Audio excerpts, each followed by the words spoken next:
আজকের ভিডিওতে আলোচনা করব দশম শ্রেণীর গণিত ত্রিকোণমিতি। এখানে দেখে দিচ্ছি 6 দাগের এখানে হচ্ছে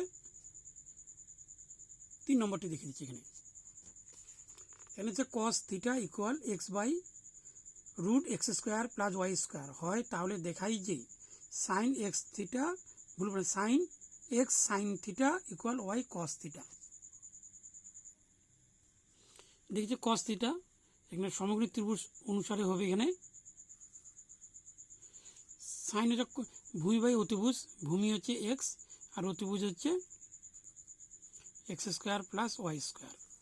এখানে লিখতে হবে ভূমি হচ্ছে এক্স একক,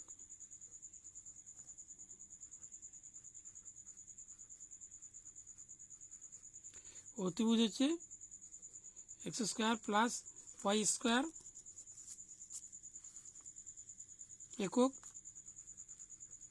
আর লম্ব হবে প্রশ্নবোধক চিহ্ন। তাহলে লিখতে হবে এখানে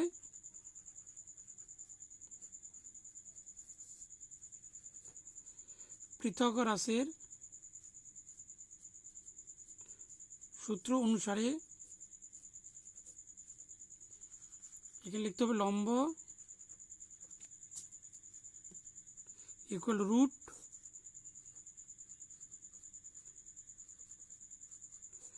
অতিভুজ স্কোয়ার মাইনাস ভূমি স্কোয়ার।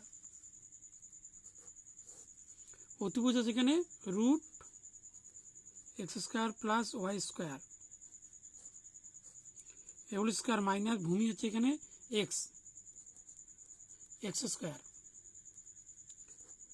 তাহলে এখানে হচ্ছে রুটটি উঠে যাবে, এখানে থাকবে x² plus y² minus x² minus আর এখানে প্লাস কেটে দিলাম, তাহলে y²। এখানে বর্গমূল হবে একটা y, তাহলে এখানে লম্ব হচ্ছে y। অঙ্কটি রয়েছে এখানে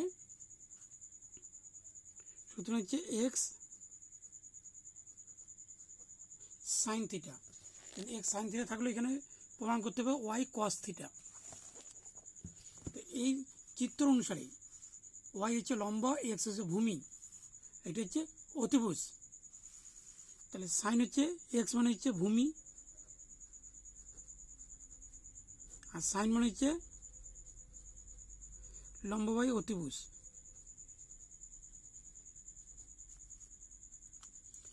যেহেতু এখানে ভূমি কস আনতে হবে, তার কস সূত্র হচ্ছে ভূমি বাই লম্ব, এখানে লম্বটা এখানে আনতে হবে আর ভূমিটি লম্ব জায়গায় নিতে হবে। এখানে হচ্ছে